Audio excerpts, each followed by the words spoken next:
and he's very good at things that I'm not good at. So I'm good at business, bookings, and brand. And David is a specialist in the art of closing the deal. And so I'm very happy to not just have a meeting with him, but to learn from him. This is David Greenberg. Hey, Troy, it's really a pleasure to be here with you today. Thanks for Yeah, having me on. thank you very much. Thank you. So today will be an interesting show. Can you tell us a little bit about yourself, your history? I think we met, I want to say 4 years ago. Does that sound That's about right. right? My memory's not so great sometimes. I'm very bad at dates unless they're on the calendar. And tell me a little bit about what you do besides what I said. Some of the details that might be interesting for everyone. Absolutely, Troy. And you're right. It was about 4 or 5 years ago because at that time I was starting to really, get very active on LinkedIn. So that's how we connected.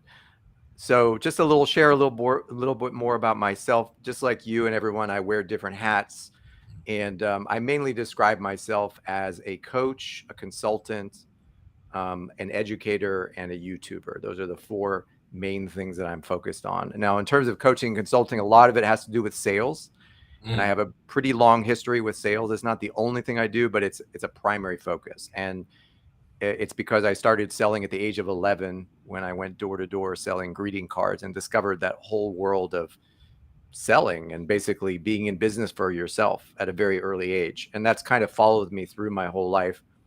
And then when you and I met, I got into the world of high ticket sales. So I'd already been a business owner, and I had already had a few businesses, but I felt like I needed to level up. So I started to hire some coaches and trainers on sales myself, got into the mhm. world of selling high ticket, what people call high ticket or high fee services over the ensuing years. And that's been a big part of my focus even up until today.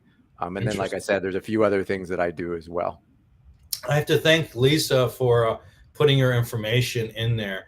Uh, so I want to say to everyone, feel free to schedule some time with David if you have some sales type questions, or even if you want to talk to him after. Thank you, Lisa, for giving the link. And also, I see Sabrina saying hello. I see Butch there. How you doing from Atlanta? What I want to do is ask everyone, where's everyone from? I've been in Atlanta for a while, but I'm actually close to LA right now, in a city right outside of LA. I just moved here about 4 months ago, and I think in January I will be in Las Vegas. So I'm going to move over there to be closer to family. So where's everyone at? And David, where are you at? Let's start with you. Well, not start because I said myself, but where are you at right now? Well, not to make anybody envious who's experiencing Oh, cold you're going to make climates, people envious. but You can do it. I am from Pittsburgh, but I'm currently traveling. I'm in Central America in El Salvador, and it's quite warm and tropical here. As probably can see, people can see it's pretty green in the background. So, um, I've been traveling through Central America for a couple of months now. Oh my goodness, yeah. So you're getting a little bit of hate here, but not in a bad Hate way. mail. Not in a bad way. Uh, Congratulations for the travel. I've been, of course, I haven't traveled in the United States, but really to be close to family. So I have a daughter, and in Atlanta, it was just too hard to for the scheduling and all that other stuff. And I said, it's about time to me to be closer to family and figure out what's important and stuff. So we got Butch from Atlanta. We got Sabrina. Where is Sabrina from? I don't know where she's from. We got Grace from Oregon. Oh, we got Toronto. She's from Toronto, and we got Dove from Los Angeles. Nice. Great. Well, we got a good group of people here. Oh, got a couple more people coming in. Daniel Looks like saying he somebody loves. is ready to win the computer already there, Troy. I'm No, seeing in the messages. we didn't even have to tell them. So we'll talk about a couple CTAs. One is a booking link for David if you want to schedule. Another is a booking link for me. But the exciting thing, not saying David, you're not exciting or anything. You're important. But the exciting thing is I had some computer equipment and I'm giving away my whole set. Matter of fact, I'm gonna go ahead and turn your video off real quick, And you see right there, I stuffed it in that box and I cut the styrofoam out. So there's a laptop, a MacBook Pro, a 24-inch monitor, and a mouse. And if you're within the 48 continental United States, to stay to the end, I'll give you a special word. You pop the word in there. David and I will figure out who's the winner, and I will just mail it to you. We're not going to figure out who's the winner on the show because it's too much back and forth. But just stay to the end, and we'll do that. So it's kind of my way of giving back to the audience, uh, probably because a lot of people have helped me out. And I said, what can I do? What can I sell used equipment? I said, might as well just give it to someone, a solopreneur, entrepreneur, someone who needs it. Yeah. So definitely. Oh, and Daniel is from Houston, Texas. We got Slavi, Slava. I'm probably pronouncing his name wrong. And he's from sunny West Palm Beach, Florida. So you got a little competition there, David. Hmm. So what I want to do is I'll probably get right into it. And what we're talking about is two areas. One is how to figure out who you're talking to and how to engage with that individual, and the sales portion, which includes the sales call. David, is that about right? Is there anything else that I need to bring up on that before I jump on the slides? That sounds perfect. Awesome. So we got a lot of slides, and David has a lot more slides than me. So I'll shorten my stuff so I can maximize some of his time. Oh, Grace is from Midway, Oregon. Nice. And what I will say is, please, if you have questions, interrupt. If you want the laptop, feel free to engage. That will give you some points. And also, we'll go ahead and give you a special word to put into the chat at the end. So today is about identifying your prospects and structuring that sales call. Now, a lot of people have to start from the beginning and how to target your prospects. And you have to remember that you want a two-way street. You want to be appetizing enough for people to come to you.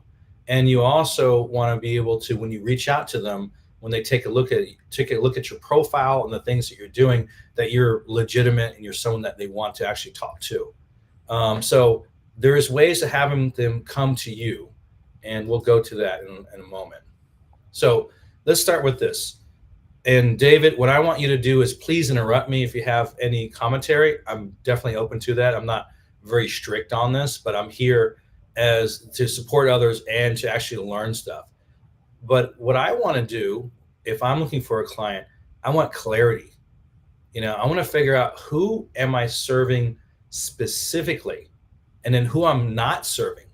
Who I'm not serving is just as important, because I've made the mistake to be inundated by a bunch of useless meetings. And one way I've done that is my profile. And I'll get into that on the next slide. The third item here is, what are you solving? If you just say, hey, I'm doing marketing, or I'm doing this and that, being a generalist is not really helping you in the situation for the most part. People want to know, are you solving their specific issue? And then how do you reduce those tire kickers? And we'll get into that in a moment. And again, everyone else, got another LinkedIn user from Atlanta. All right. And in San Francisco as well. Caesar, hey, how you doing, buddy? One thing I do to reduce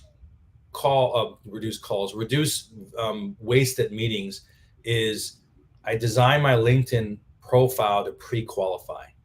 If you take a look at my profile at some point, it will show you the type of people I work with, how much they need to make, and that's it. So if you're not in that category, you probably will not be the top tier client for me. Of course, I have other services that can serve, but I don't want to burn a lot of time, because at the end of the day, we all have bills to pay, and we want to help people, but we don't want to help people to a point where we're making ourselves broke. We need to make profit, and we need to have conversions on that. So People can find you on Google, LinkedIn, search, DM, post, etc. So LinkedIn is a huge platform. Even your profile is searched by an entirety of Google. And if you SEO optimize your LinkedIn profile, you do a couple of different things. A lot of people don't know that LinkedIn will pair you up with people similar to you. And that may not be what you're trying to do. You may want to reach out to your potential clients or prospects or partners and things of that nature. And then why do people like your profile? Well, if you people love stories, and people especially love a comeback story. They want to be able to relate to you. For example, they want to know a little bit about you, and they want to say, you know what, this person's real. I've been through that. I can see where that person is genuine and he's a human. And so you have to be relatable for trust. So we're talking about them slowly to know you, like you, and have that trust factor. The other thing is, well, why are you different? You know, I'm known as a not so boring LinkedIn guy. To be honest, I'm boring as toast. So I flipped it on its head. And if you look at my profile on my pronouns, I said, I'm gonna have a little fun with this. I said 5'6", identify as 6'5", and when a couple of women saw that and they're just laughing, so you want to kind of break the ice. So I'm really 5'7", but it wouldn't rhymed very well. So I said 5'6", and as far as identify as 6'5". That means I'm a giant on the LinkedIn area, and so it's kind of a funny thing to do. I think a little humor is okay within boundaries and stuff. So let's talk about what I've done to give you some ideas on how to relate to other people. Um, so we talked about pre-qualifying. I say I work with these type of people that make this type of money. I tell them what I do for clarity, and I have a little humor in there and that sort of thing. But you can't see in the about section, and a lot of people forget about your about section. Well, I will tell you this much: the about section are where the buyers go. If someone's interested in you and they get to that about section, they are pre-qualifying themselves as partners, buyers, or whatever it is that they're seeking. So I put down there that I'm a single father. Some people can relate to that. I can tell them I was in the U.S. Army. People can relate to that. I can tell them I was a programmer and I built systems, and people can relate to that. But I also said I was a terrible dater. Like in real life, I was what you call a terrible dater, because I saw what I liked and I went and got it, right? And I've dated some beautiful women, but they're just bad choices. And so I was a terrible dater because I didn't know how to slow date. And so what I figured was, I'm very good at systems. Let me figure out a system in order to slow date so people get to know me. And that same slow dating process works with businesses. And I created a story around that. And it's somewhat relatable to a lot of people. And it's kind of funny, but it's also true. So that's one thing I put together in there, and how to apply some of my weaknesses, make it into a strength, and tell a story around that for kind of a come up story or comeback story. Now, a lot of people, once you have your profile, you understand, once you have your profile completed, you understand who your target market is. But how do you target those people? Well, you have one way, you have the in-way traffic when people find you, but a lot of times that's not enough. There's a lot of third-party pay-to-play or subscription-based systems that can pull data. I don't want to get into that because we don't have a lot of time. But there's a number of, and these systems run between $250 to $30,000, on average. And so a lot of them are very, very data driven. There's the LinkedIn search, which is free. And there's Sales Navigator, which is, I don't know, about $90 or so. Well, I use a lot, excuse me, I use a lot of the LinkedIn Sales Navigator because it allows me to find people that are active on LinkedIn that meets my criteria. And I also try to figure out who has their feet underneath the fire. Now, when we talk about that, you typically, if you're trying to bring up sales, you want people to engage with you and shorten that sales cycle. So you have to figure out who you're targeting and why they're targeting and why they would need your services. I'll give you an example. Well, for me, what I do is I make sure that they post it, and that's one of the items. If they post it, that means they're active, and they're more likely to see, to see my message or my post or whatever it is that I'm doing. I also figure out, hey, the people I work with have a lot of experience. They tend to have 6 to 10 years of experience. And if they have a new job or a new company they started and it's within 2 years, that means the fire is actually underneath their feet. They need to make this work. And they're more likely to understand that, hey, this service is actually needed. And so that's how I did it for me. It's maybe a bit different, but Sales Navigator allows you to find some of those intricacies to figure out who's related. It could be like we're in the same group, and that's a minor thing, but you can drive down in this particular type of group and drive down on some of those other filters that we talked about. So I don't want to get too much into it, but um, just think about this. There is about 1 billion people on LinkedIn, and 12.5% of those people are on LinkedIn daily. So there's a lot of opportunity on that. You just have to strategize that in the right way. So I already talked about why Sales Navigator, but a couple other things. It works with LinkedIn. It's already there. Allows you to find people. It's a lot of it's less disconnect, and then it finds people that you need to know. And so I don't want to get too much into that, but sometimes integration makes a lot of sense versus having another tool that you got to figure out and kind of piece together, because time a lot of times is of the essence. One thing I lose every day is time. So I need to reduce my time and increase my output. So, how do you engage? Here are a couple ideas. Well, if I want to engage with someone, that other someone has to feel like I'm providing value and I'm putting some time into them. And so they said, oh, this person's putting some work into this conversation. They appreciate that. So we're dealing with humans. So to build meaningful, oh, we got comments coming in. All right. Uh, and David, you didn't stop me. I'm just talking and rambling on. Thanks for nothing. Sorry about that, Troy. All right. Snap, So I'll slap Dove, my hand. oh yeah, it's fine. Uh, Dove says loves specific problem solving. That's true. Great. Ultimately, I guess that's what we're doing for clients, solving their specific issue. Yeah. How personal should we get? And how personal is too personal? Well, that's a case by case basis.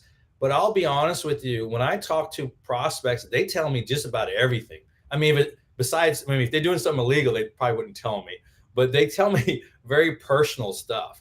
And so if people are engaging with you on personal stuff, that means they trust you. You have passed the litmus test, and they're trusting you with information, and that's a bonding moment. I think those conversations should be off of LinkedIn, and on a one-on-one though, I wouldn't type those type of things down. But that is a human conversation. That's a Zoom. That's if we're meeting for at a high-end bar for a drink or for a lunch, those type of things. um, yeah, though there's a lot of people on LinkedIn, definitely. um, I just share something about that last point real quick? Please. I personally do not engage in conversation directly on LinkedIn. If it's going into open-ended questions, that for me is a signal that we should, that I would like to invite that person to have a real world conversation, even on Zoom. We'll say real That's world. Yeah. I just don't conduct any conversations in LinkedIn because so much can get lost in the context. And if there's already a genuine curiosity on their part to engage in conversation, why not make it a real one? that is a great point. So let's talk about LinkedIn DMs or even the comments, right? Um, it's almost if an email had a baby with a text. Think about that. It's very short conversations. And if you provide a lot of information, it may get, like you said, lost in the translation or add confusion. And at the end of the day, you want clarity. You said, that's a great question. You know what? It might make better sense to have a quick actual conversation on this. And I said, would it be okay if I sent you a schedule link or you can provide yours? And it's either yes or no, and you ask them permission based, which is great.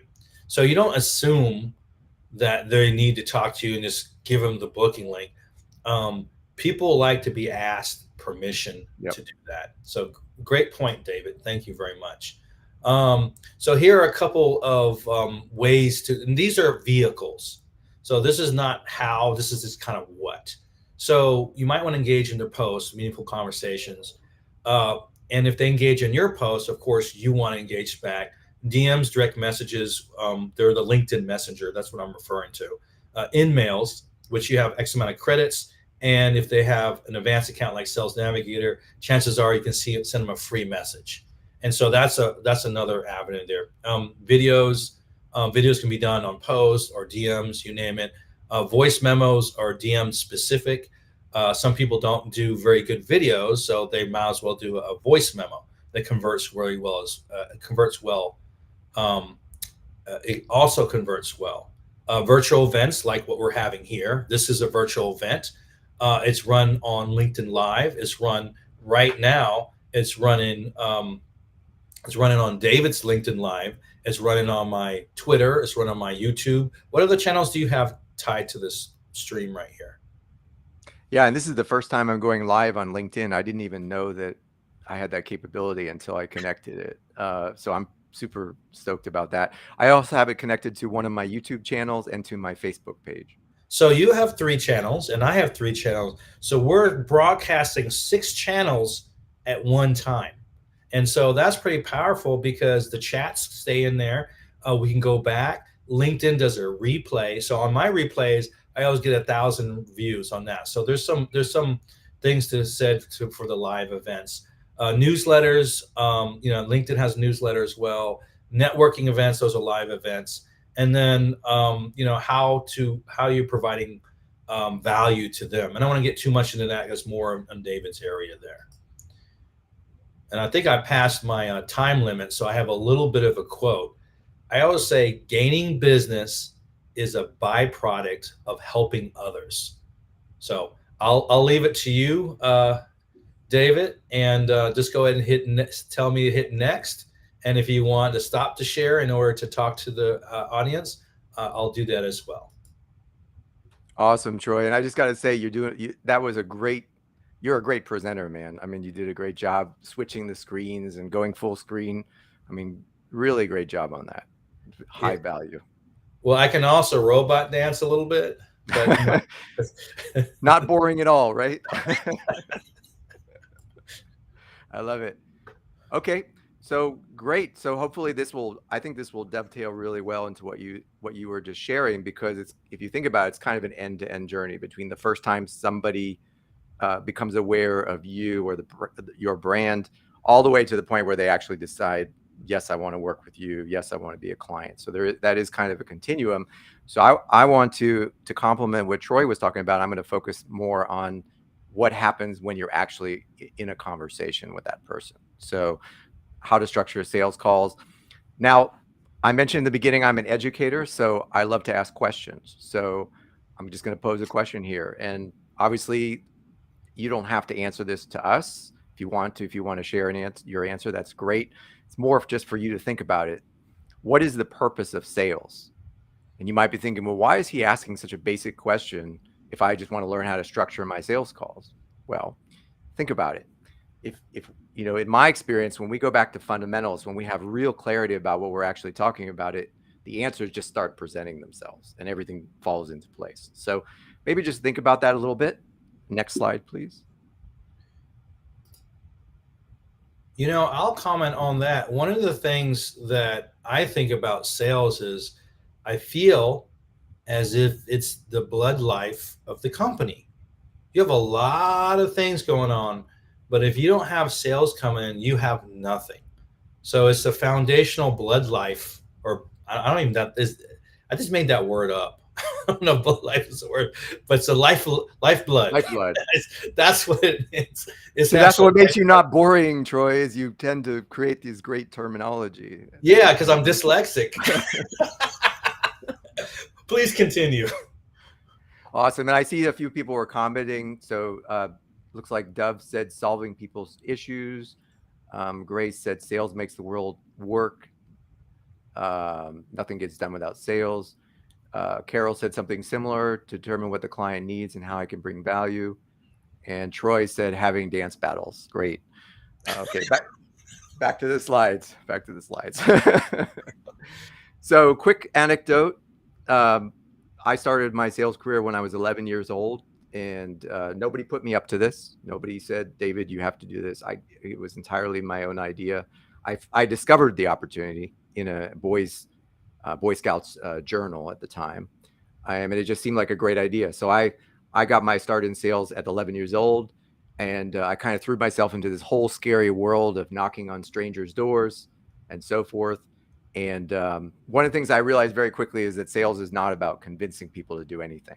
It's about I didn't have a full understanding at 11 years old, but I knew that it was more about offering something and then letting people decide. So on that note, When I was 11 years old, I had a similar experience, but I did it all wrong. So I went around. This is kind of funny. I went around the neighborhood, and I had a milk carton. You know how I had Jerry's Kids back then? I don't know if oh yeah, everyone's old enough. So my brother was Jerry, and I came around to collect money because I was very poor, and I had to figure out how to get money. So I actually did the physical action, but I didn't know anything about sales, and they knew better, but they just felt sorry for me to help me out. So I think that the human connection is a big part of it. Can you imagine 11-year-old kids collecting for Jerry's kid because his brother's Jerry and he has a milk carton? He's trying to get enough change to get candy bars from the store. So exactly. And imagine as an 11-year-old, and I was pretty timid, on the scale of things, to just literally go knocking on strangers' doors. So I did learn a few things early in life as a result of that experience, including how to face things that make you feel afraid of, right? Because it is unnerving. yeah, I would imagine. So moving to the next slide. So this is, again, I don't think there's a right or wrong answer about this, but this is kind of core to my philosophy about sales that I want to share with you. So for me, sales is about leadership, being the leader in a way that empowers people to make decisions that unlock more freedom. So I know that's quite a mouthful, but basically the key here is that as the salesperson, as the business owner, we are the leader, and we are empowering the other person to make a decision, because ultimately it's their decision. They have to make the choice. I mean, they can make a choice by default by not making a choice and then have circumstances make it for them, or they can make a conscious decision whether to say yes or no and move forward. And ultimately, when they're able to make better choices, that's what's going to unlock more freedom, because that's, in my opinion, that's what we really all want more of in life. Next slide. So another question, because we talked about saying yes or no, is how do you feel about rejection? How do you feel when someone says no? Does that bother you at all? Like, just be This honest. is a good thing to ask. This is really powerful. When someone says no to me, honestly, it doesn't bother me. But I don't think I'm a normal person. So I would say that I don't think that's the typical answer, because at the end of the day, I want to help people who can be helped. Yep. And if there is an inkling that I cannot help make your goals, I don't want to work with you, because I'm not for everyone. You know, um, I got a couple of things are coming in through the chat. Um, Looks like somebody Rejection else is an was, opportunity to learn. yeah, Yeah, there's it always absolutely a is. silver lining. There's opportunities in no. Perhaps you could say, you could figure out why no. I don't know. What do you think? Yeah, it's very powerful. Let's move to the next slide.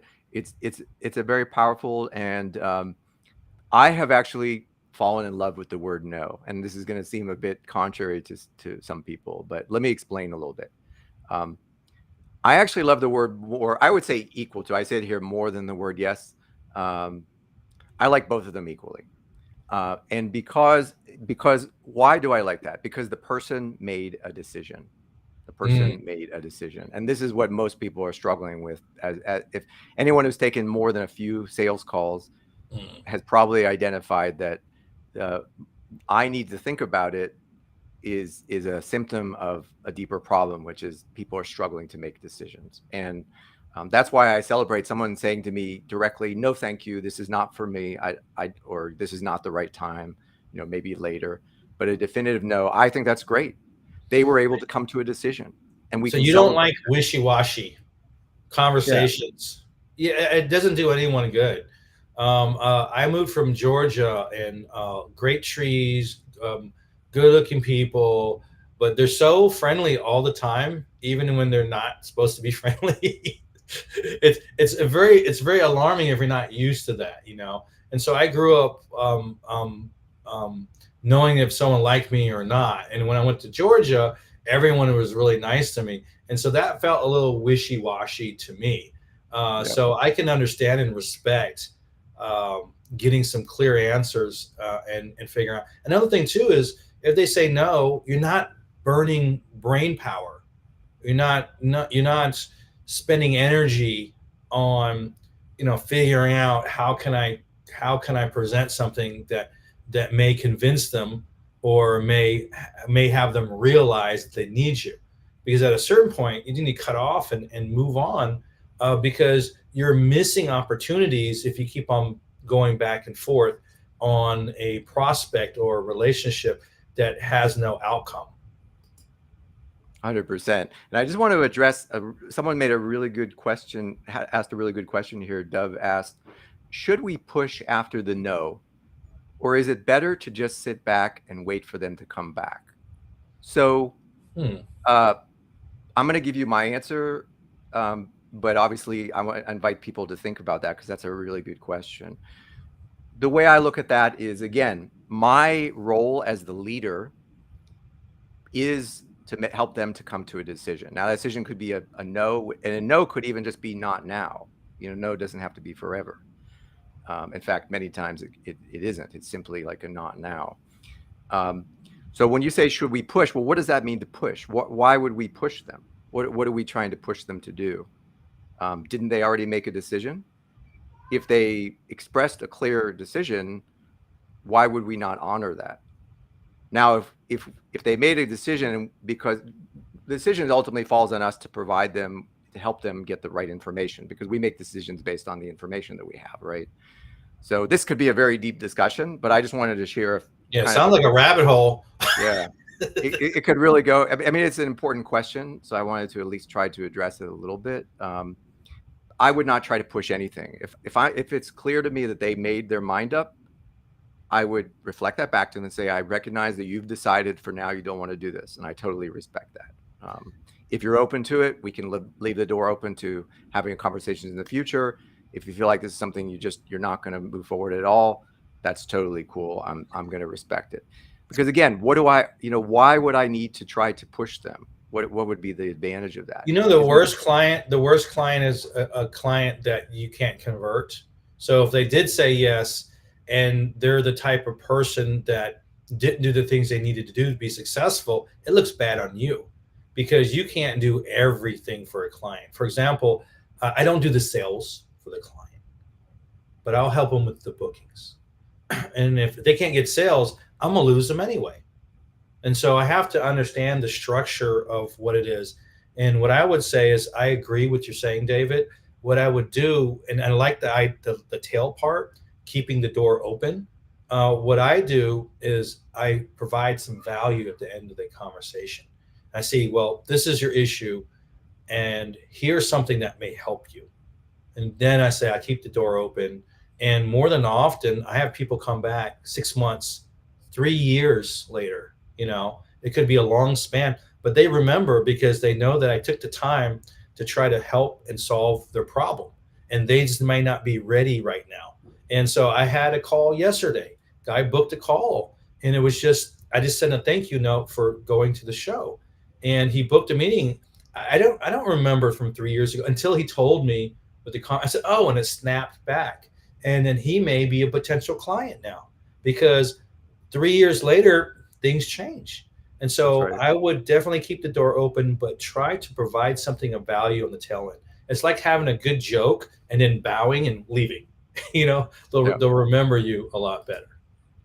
100%. And remember that no is not the same as a logistical issue. So we always want to try to determine if somebody truly has a desire to acquire a particular service and they're just struggling with the financial aspect versus they just don't want to do it. So when I talk about a yes or a no, this is a decision. This is not a logistical issue because we can always help them solve logistical issues. So let's go to the next slide. I know people are asking more questions and making great comments. I promise we'll come back to the end of some of those. So why do most people struggle with even making small decisions? So this is my hypothesis, in case you haven't figured it out. My hypothesis is that most people, and I would include myself in this group, for most of my life, we struggle to make decisions, and we struggle often to make small decisions, and we're kind of embarrassed to even say no often. People kind of, to the point of some of the comments, even try to. Hey, Davis, Yep. please continue. Yep. I have a little bit of emergency, but I want you to Okay. continue this conversation. I'll free form it until you get back, since I don't have the slides. Okay.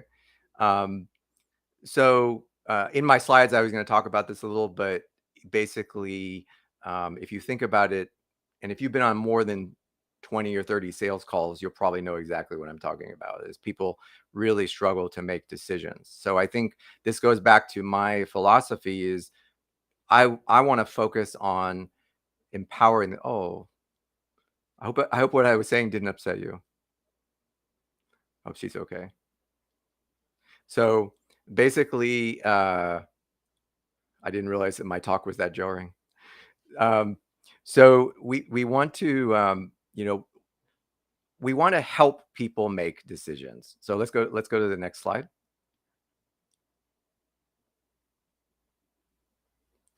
So the reason why I think most people struggle with this, again, this is maybe seem a little controversial, is that most people have been taught not to really completely trust themselves or their own judgment, right?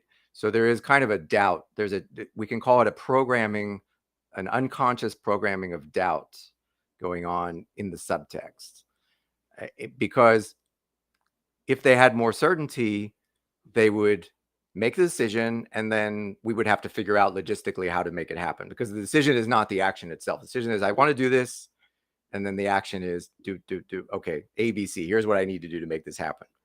So next slide. So knowing this,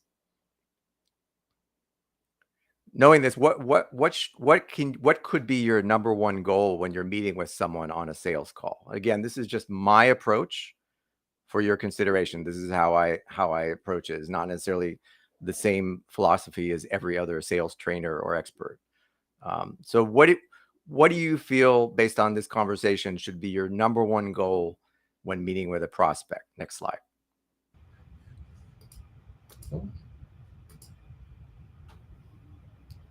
To help them make a decision. Mm-hmm. That's it. It's their choice. They're the one that gets to decide. We all have free will. Help them make a decision.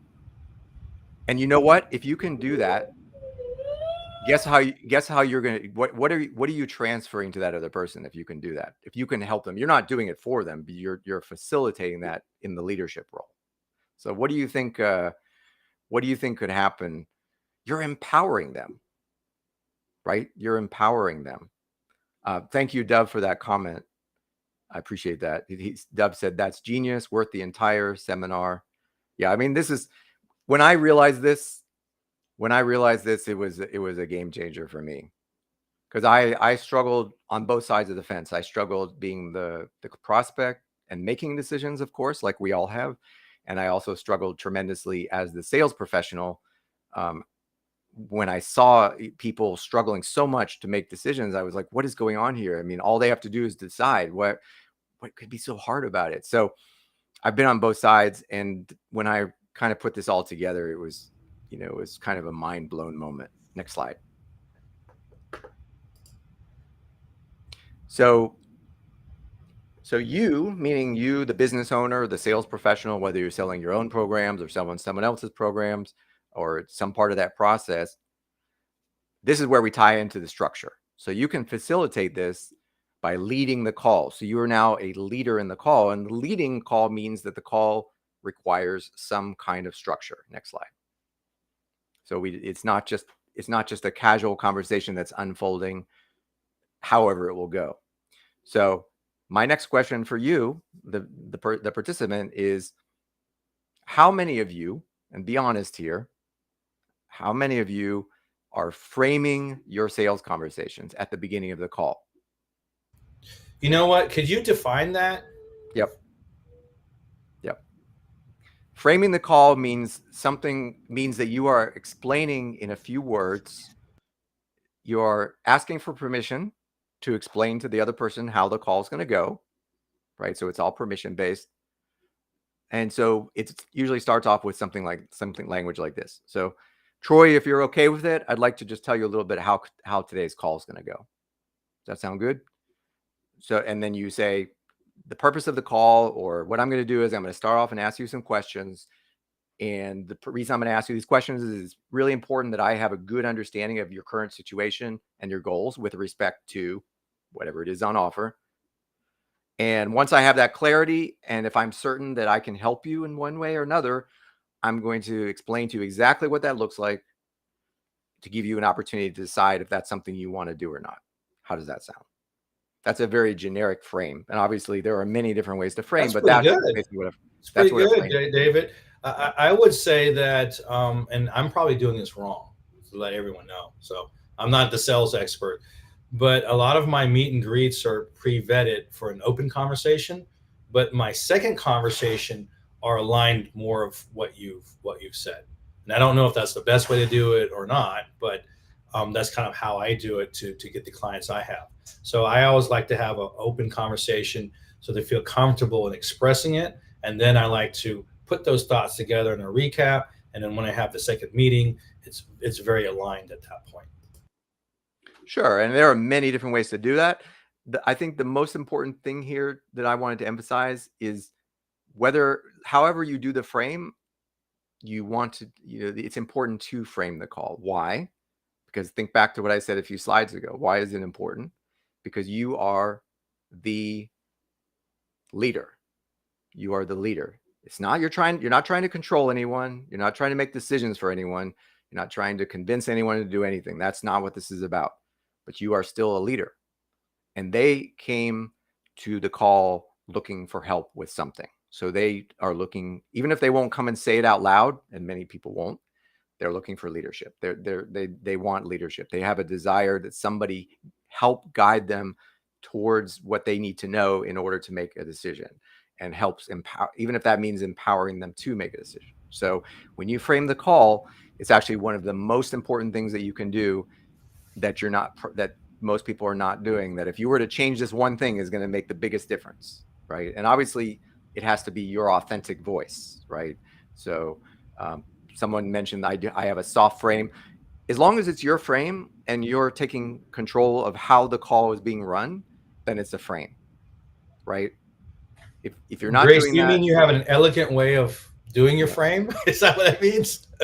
yeah. When you say a soft frame, but I always found that women are really good because their right and left hemisphere are connected, so they're generally good connectors. And um, usually, when you talk to a woman, there's no combativeness. Not high. That's not that's the wrong word. There's if when two alpha males are talking to each other, we're poised up, and then when a female talks to us, a lot of times our guard is down. So a lot of times having a soft frame is a good thing depending on who you are and what your style is. Yeah, a frame could be as simple as, look, I'm just here to give you the best information so that you can make a good choice. That's a frame Oh, right there. she said very elegant start. Yeah, Yeah. see, I was right. I was right on the mark with that. No. All right. I think Dove has a question. Like, I'm going to introduce my expert on the call and then allow you to explain to us what's been going on. Yeah, I I mean, didn't know I can do I don't I that. don't Look. think I don't think we can this I don't think we'll have enough time to workshop frames on, on this call. What I encourage people to do is go back, go back to the philosophy. Like, you decide what your personal philosophy with respect to the sales calls is. I've already told you what mine is. Mhm. So, again, there's no right or wrong. My frame is I want to empower them to make a decision, which ultimately is going to lead them to, and all of us, to experience more freedom. So as long as I have that in mind, I can build a frame around that. So you simply, to build the best frame, should just decide, well, what's your objective here? Like, what's the main goal that you want to convey, and what information do you want to convey at the beginning of the call so that you know that the other person is on the same page as you? And if they're not, if they object to that, hey, at least you found out early in the call so that you can dialogue about that and figure out, how to address it. So, I think this but is very concise, what you have here. The only thing I would probably say is you are a leader. Um, I always feel myself as a partner, maybe a leader, but their partner. And I think that is important part too, because I don't like dominating a conversation. I like being part of that conversation because they want to engage, and I want to keep that space open for them to kind of tell me what the issues are. And so I want them to actually lower their guard so I'm able to lessen their pain. 100%. And there are different types of leadership. And in context, when I talk about leadership, it's not something that is dominating. Leadership could potentially be dominating, Mm-hmm. but I don't think it has to be. And ultimately, if you can show leadership at the beginning of the call, what that could do is it's going to allow them to open up, and then they're going to catch up with you. So in a way, it's like, hey, if you just follow me here, you're going to catch a stride. You're going to get a pace. And then at some point we're going to be walking side by side. But I just, just follow me here. Just trust me in the beginning. Let's start this walk, and then we'll be walking side by side at some point. So Yeah, it's like a story or a journey. yeah, There's certain methods that work well to being more of a dictator, and that's like if I'm running a crew, like we need to get this stuff done, yeah, and unless you got a better answer, let's go this way. But that's not this. This is more of a partnership. 100%. So I already gave a few examples. So if you're okay with it, Mr. or Mrs. Prospect, let me share with you how this call is going to work. Next slide. My main goal today is to support you in making the best decision for you, for your business, that will allow you to achieve whatever goal. Next slide. So whether it's a hell yeah or a hell no, this is the approach I like to take sometimes. We can celebrate the decision together as a win, right? And this is kind of a longer frame. Most people won't do this, but this is kind of the spirit of the frame. Yeah. So I just want to let them know, whatever you decide, I'm going to be cool with it, as long as you're willing to put the full weight of your your choice behind that, right? So I think they'll get a lot of value whether it's a yes or a no, and Well, they they'll will. respect you. Yeah. They'll respect Yeah. you. And at the end of the day, the best thing is to have that level of respect, because if they know you can do what you say and you're not a good fit for them, and you provide value, there's three things that could potentially happen. Number one is you help that person realize something or provided them a resource, and they're good to go. Yeah. And and they'll never talk bad about you. The second thing is they'll come back later. They'll look to the left. They'll look to the right. I think, Yeah. well, that right, my left, and they'll say, you know what, he knows what he's doing, and I need this, and they'll eventually hire you. And the third thing is they can send a recommendation. Think about the recommendation portion. If someone trusts me and I recommend David, they're already going to have a trust factor on David. So me tooting David's horn is much more powerful than David saying, "Look at me," because other people recommend you. They're being recommended by a trusted resource. So providing value and helping that person and respecting their no or hell yes decisions is goes a long way because it's super clear, and people love clarity because they want to move forward. Exactly. And a hell no is going to sustain the relation, is going to cultivate and encourage a relationship, just like a yes will. It's ironically when they fall into that hell maybe, which is the true hell, because there is no such thing as hell maybe. It's like you're stuck in the hell of indecision. Uh, that's where the relationship that you're building with them, that's where their trust in you will be eroded, because they came to you to the first place to help them make a decision, even if they didn't articulate that verbally. They Yeah. came there. They would not have booked time with you, assuming this is a proper sales context, meaning they booked a call specifically for the purpose of exploring whether or not to hire you, whether or not to buy a specific product or service. But if they came that far, they specifically wanted help making a decision, Yeah. whether they Well, not articulate. everyone's a good client for you. If they're Sure. hard making decisions, they're going to be hard to work with. I mean, to really think of that. So decisions have to be made because at the end of the day, you want them to succeed, but you have to have them succeed. And so if they can't make decisions on that, they're going to have problems with other decision things to move forward. And time is of the essence. So if you're trying to make X amount of sales in X amount of weeks or months or whatever your schedule is, and you can't do it because they can't approve stuff or make decisions, you're in a big world of hurt that you kind of want to remove yourself from. Yeah. And if they say something in the beginning of the call, like, yeah, I don't make decisions quickly, or, again, you can be very thoughtful about that. You can say, well, look, whether or not you buy my service, I'm totally cool either way. But, can I just ask you something about that? How has that worked out for you in your business? Not making decisions quickly. How has that been reflected in your results?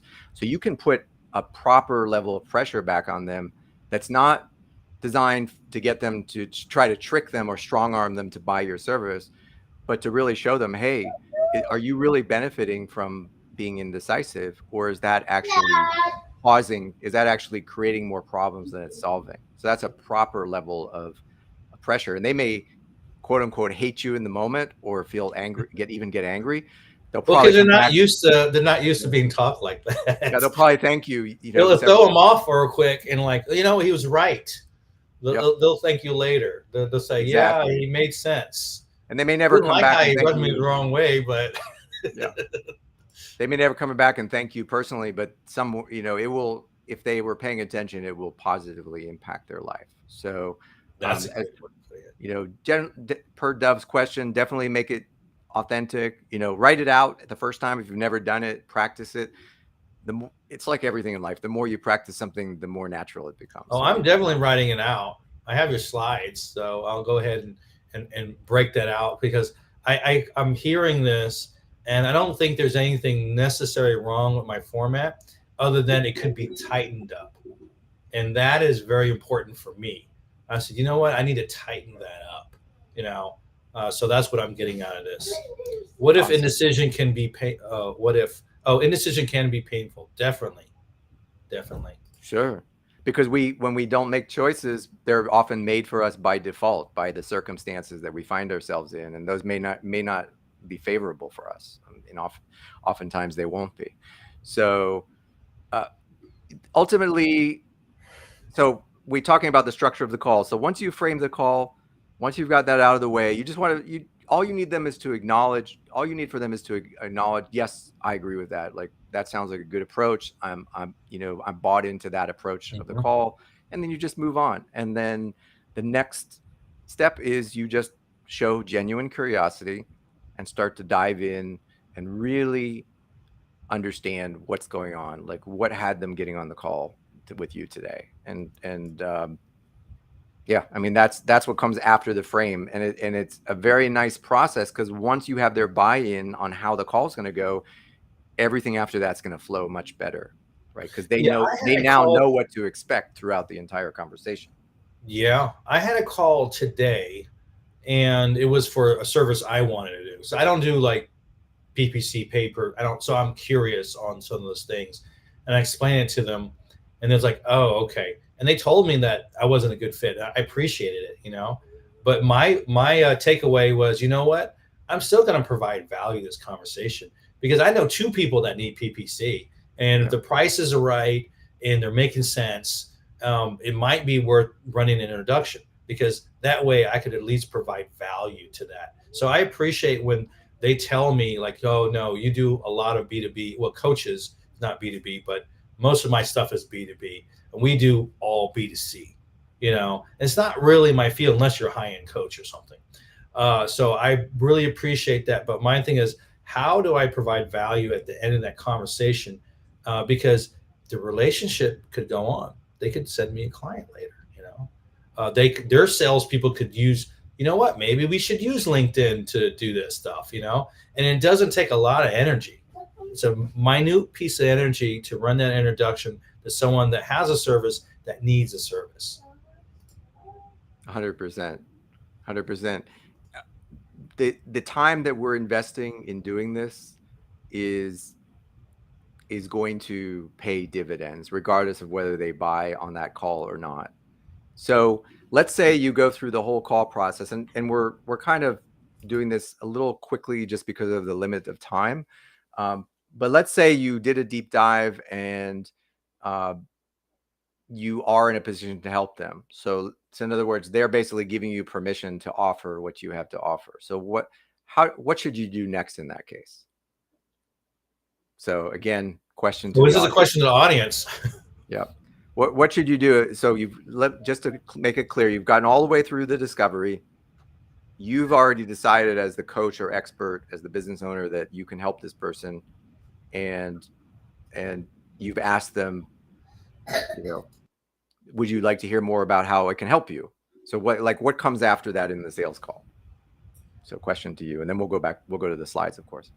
Let's see what the audience has. Usually when someone says they need this after we had the curiosity, I tell them, because they're asking me for the services.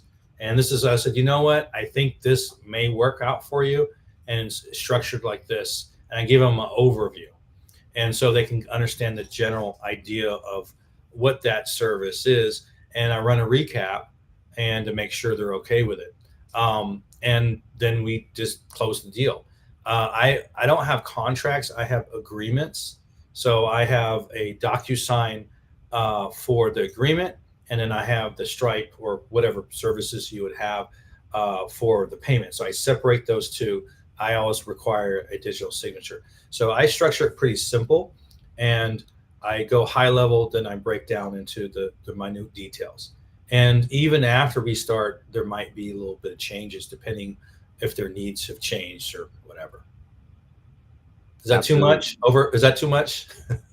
No, that's perfect. And obviously you've thought this through, and that's a high level of clarity. And then, as Dov mentioned, sometimes people will have a 2-call process.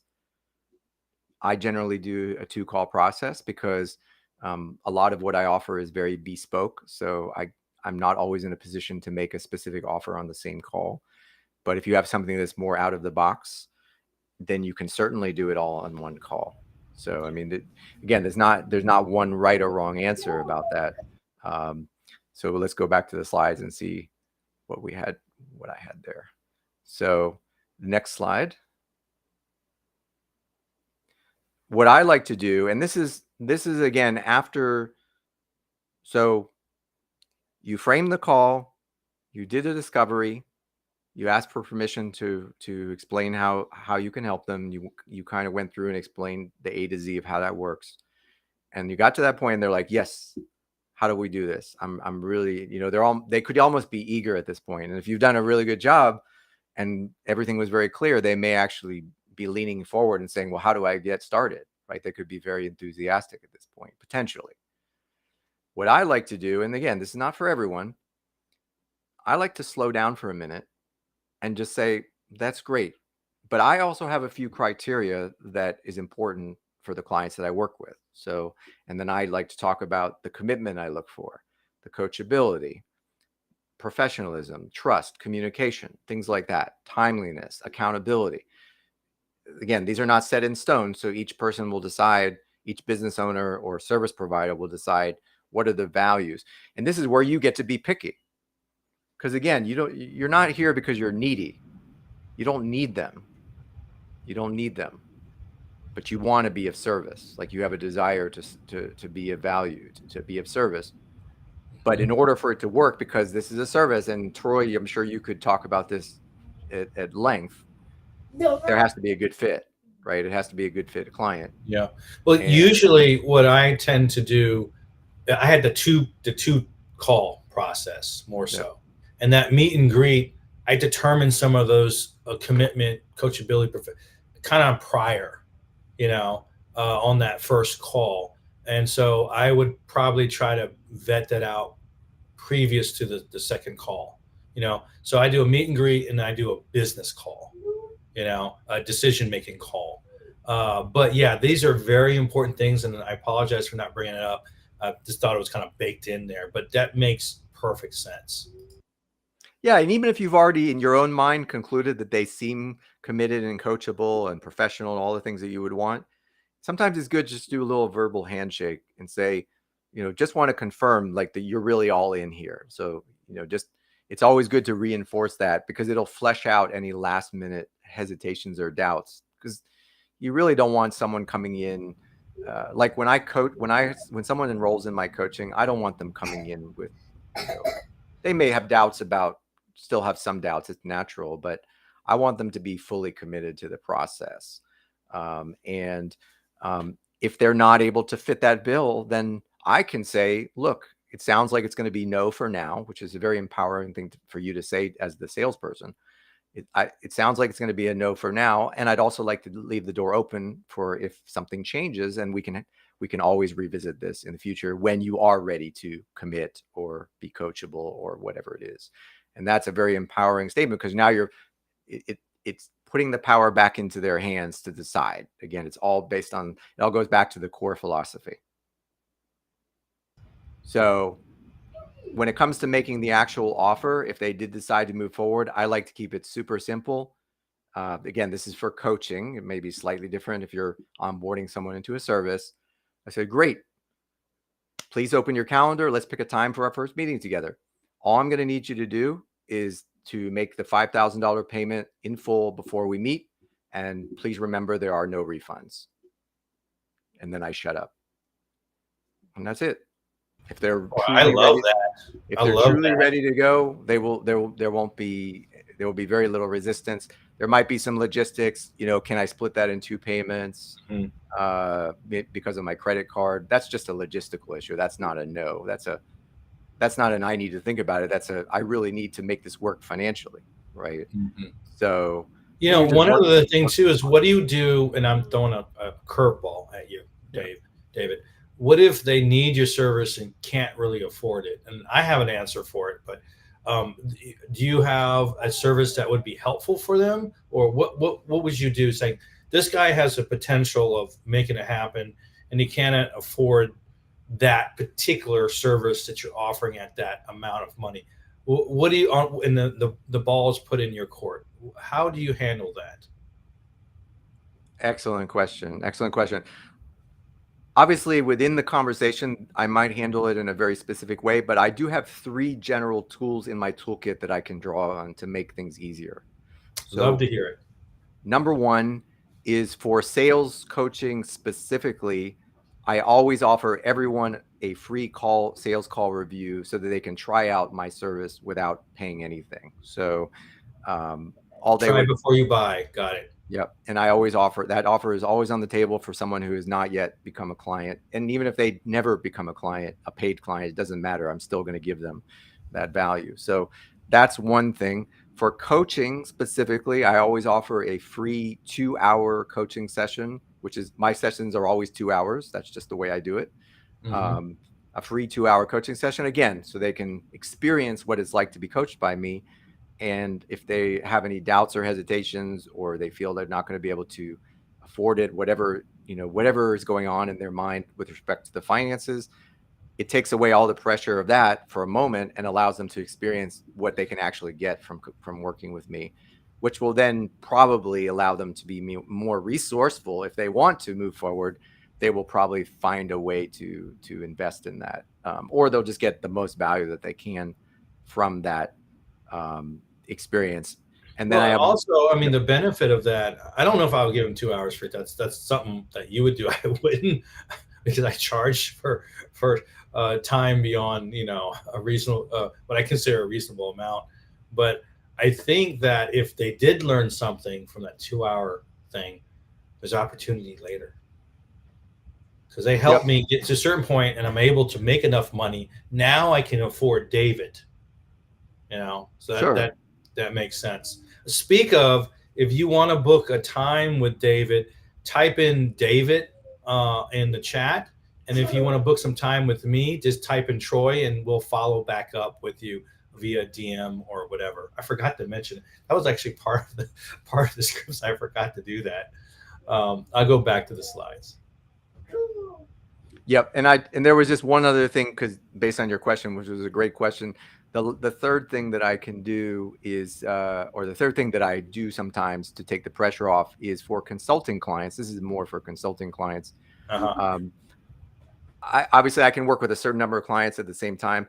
And what I will do, if it's a really good fit and I have spaces, because these are always going to be limited slots, sometimes I'll allow them to pay for the retainer out of the results. So it's a performance-based. You're probably familiar with this term, Troy. It's performance-based agreement where there is still a fixed cost, but they can defer the fixed cost out of the results. And I would obviously offer that when I am 100% confident myself that working together with this person, we're going to get the results that we are agreeing That's the to as key. partners. You know what's going to happen anyway. Let it happen on their terms. Yeah. I That's would just add to take the one. pressure off for new, especially for new business owners, but where there's already a certain level of results and I can see them, hitting the goal. Definitely. One other thing I would mention is I have partners, and I have partners that may help with funding. Or you could have a service that's a little more affordable. They can get some benefit. For example, I have a master class. In the master class, they can pay X amount of money and show up 3 weeks out of the month, get consulting, learn how to do stuff. So that might be something that people will grow themselves into a way where they can actually be a client. For sure. You're giving them that's a great way of putting it. You're giving them multiple pathways. Do we want to keep going here? I know we're kind of way over time. I don't have a lot more slides, but how are we doing? Are people cool if we keep going a little bit? Yeah, let's go ahead and continue. Okay. So my next question is, what are objections? People talk about objections in context to sales. What does that actually mean? What is an objection? So before we move to the next slide, maybe think about like what your definition of an objection is, and go to the slide. Okay, we can move forward. Objection, all that means is something wasn't clear. Something wasn't clear. Something was missed. There's something that they're just not certain about. That's all it means. It's not a big deal. It just means that they didn't get enough information to make the decision. And had they had a little more information, and people are giving examples of objections, which is great. But at the core level, all objections really boil down to a lack of clarity and a lack of certainty, and therefore they can all be addressed. Because again, all that's going to serve the person is to make a decision. They're going to, one way or another, they need to make a decision, just like we all do in life, right? Mm-hmm. Whether it's a yes or a no. So if there's an objection, what they're really saying is, I'm not clear about this. I don't have enough information to make a decision, right? And then that gives you the opportunity as the business owner, as the sales rep, to go back in and say, okay, let's take a step back here. We're still in conversation, so we can still talk about this. Let's go back. Let's step back a bit and figure out what that is, right? And conducting sales calls is a performance art. There is a science to it, but ultimately we are performing. We don't just show up on sales calls and just let things flow. Hey man, let's just go with the flow. No, Sales calls have a structure, right? We are meant to. My Can you acting skills coming out, right? Because I'm putting can on a you just performance. like really picture someone saying that?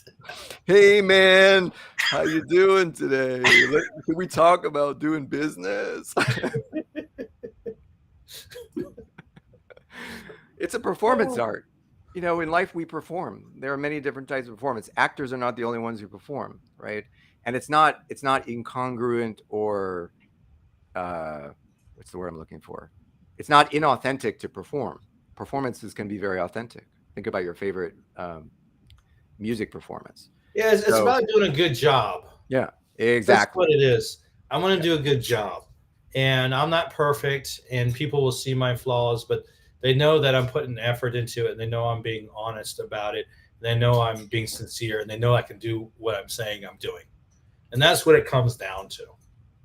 Yep, exactly. So what I was hoping to convey during this brief conversation and this brief presentation that we did together is to demonstrate that sales the sales call is a performance, and as such, just like you have a script for a play or a movie, a sales call has a framework. Now, it's not a script of word by word because that would not be authentic. That would be like a robot. But there is a framework, there is a flow, there is a step by step. There are certain Well, key yeah, milestones. I even had a step by step on this call, and we didn't exactly go by it, but at least it was structured. At least there was some structure and some substance behind it, and this is the general idea, and we're going in this direction, and this is how we're providing value to people. So I want to say I got this last slide up here, and Lisa, if you can, please put our booking links on it. So if you're interested about growth and bookings, schedule some time. I'll give you some hints and help. And if you're interested in strictly sales, um, uh, reach out to David. David's a good guy. He's I wouldn't say extremely blunt, but blunt enough that you can appreciate it. And I like that quite a bit. So thank you for everyone. And we have some questions. We'll get back to some of the questions that are coming up. But right now, this is for the giveaway. So if anyone's interested and you're in the intercontinental 48 states, just type in giveaway. That's all you have to do. Literally just type it into the chat. And then in 48 hours, we'll make a post for the winner. I'm not making a post tomorrow because it's Thanksgiving. I'm going to be off the freaking computer. I'm not going to be doing any work tomorrow. So we'll do a post on Friday for the winner. And so just type in, what did I say? Giveaway. The word giveaway literally on it. All right. So now that we have that out of the way, we got a couple of them. There you go. We got LinkedIn user. It'll come up. I'll look at it, who this user. LinkedIn user might want to put your name on it. I think it's sometimes when they tie it to all these other channels, you don't know who it is. So whoever, all right, I can't tell who that is. It's on LinkedIn. It's probably on your channel. I'll look on your channel. As far as the other questions, let me see here. Oh, I should have. I didn't realize they're going to type it in. It's going to push the chat up the whole thing. So Dove says, thank you guys so much for this information. This has been extremely helpful. Thank you, Dove. Appreciate it. Grace is saying, singing through the call is not necessary. Yeah, she was making fun of you, but you have to be engaged and thoughtful. We don't have a budget for that. Well, that's a good one. David, answer that. I don't have a budget for that. How do you respond to that? So what does creating a budget for that look like for you? Just reverse the question. I'm just kidding. I mean, I thought it was pretty good. Obviously, that's something we want to flesh out. If it's a B2B service, you're going to flesh that out pretty early in the. Yeah, they're calling you. They have to know that there's a budget, though. Usually, and they don't really have this. That's like I'm not serious answer. That's what it sounds like to me. They're engaged. I'll scroll back up. It's wild that sales result, and I'll just go ahead and add it there. Dove says, wow, that my sales results are going to be drastically different just because of a 1 hour seminar. Awesome. I'm going to make tons more commissions I think you know this guy, obviously. So you probably helped him out quite a bit by keeping some of these points in mind. Number one, the client isn't 100% confident in their decisions. Number two, I'm a leader. I would say I'm a leader and a partner. And number three, I'm solving their specific issue. Love that. Thank you very much. So let's see. And if anyone has any other questions, feel free. We'll stay online for another moment. And we don't want to eat up. I think we're way past the hour. And I actually think it was a great show. I've learned a lot myself. I think I kind of knew it, but I didn't. But it's to be reinforced and to be structured and to add that additional level of clarity is monumental. So I appreciate that, David. And I hope some of the things that I said were helpful for actually targeting the clients and helping with some of the booking end, you know. So if we don't have any more questions, I'll go ahead and log off, and I'll say that thank you, everyone. I appreciate it, and have an awesome day. And if you do Thanksgiving, have an awesome Thanksgiving tomorrow. Thanks, everyone. Awesome.